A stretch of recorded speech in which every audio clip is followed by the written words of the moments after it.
ഈ മീനുകളെ നമ്മൾ വൃത്തിയാക്കുക കേട്ടോ. ആദ്യം തന്നെ നമ്മൾ ബക്കറ്റ് എടുത്തുകൊണ്ട് വെള്ളം ഫുള്ള് ഒഴിച്ച് കളയണം.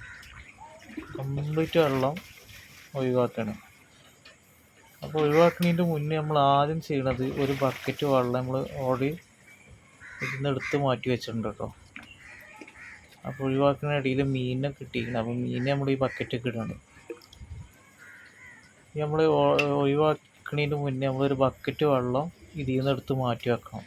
എന്തിനാ വെച്ചാൽ ഇങ്ങനെ മാറ്റി വെച്ചിട്ട് അതിലേക്ക് മീനിട്ടിട്ട് പുതിയ വെള്ളം ചേരുമ്പോൾ ഈ പഴയ വെള്ളം കൂടി ആഡ് ചെയ്യണം. എന്നാലും മീനുകൾക്ക് അതിൽ നിൽക്കാൻ കഴിയുക. അപ്പോൾ കംപ്ലീറ്റ് വെള്ളം എടുക്കുകയാണെങ്കിൽ നമ്മളിത് ചെറിയ കപ്പ് കൊണ്ട് ഒഴിവാക്കണം. ചെറിയ വെള്ളം അടിയിൽ നിൽക്കുന്നുണ്ട്. അപ്പോൾ നമ്മൾ ചെറിയ കപ്പ് കൊണ്ടും ഒഴിവാക്കണം. നമ്മൾ ഇത് സീലുകൊണ്ട് ഒപ്പിയെടുക്കുകയാണ്. കിട്ടാത്ത വെള്ളം ഫുള്ള് ക്ലീൻ ആക്കുകയാണ്.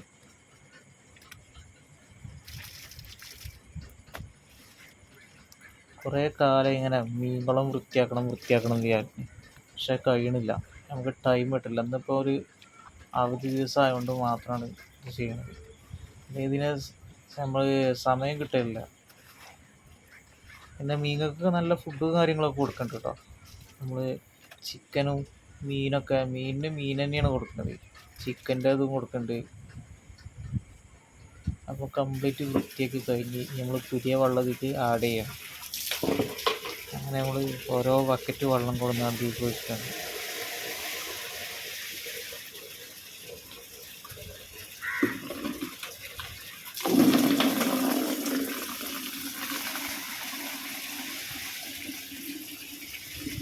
അങ്ങനെ ഫുള്ള് വെള്ളം ആക്കേണ്ട ആവശ്യമില്ല. നിങ്ങൾക്ക് ആവശ്യത്തിനുള്ള വെള്ളം നമ്മൾ ഇതിൽ ഒഴിച്ചിട്ട് നമ്മൾ ബാക്കി എന്താ ചെയ്യണത് വെച്ചാൽ പഴയ വെള്ളം അതേമാതിരിക്ക് ആഡ് ചെയ്യാണ്. അത് മീനുകളും ആ വെള്ളത്തിൽ മീനുകളും ഉണ്ട് കേട്ടോ.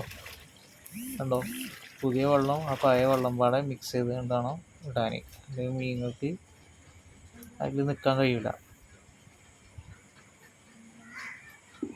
അപ്പോൾ ഈ കാണുന്ന മീനുകളാണ് നമ്മളതിൽ വളർത്തുന്നത്. ഇത് മുഴുക്കളാണ്. അത്യാവശ്യം വലിപ്പം കാര്യങ്ങളൊക്കെ ആയിട്ടുണ്ട്. ഇതാണ് മുഴുക്കൾ.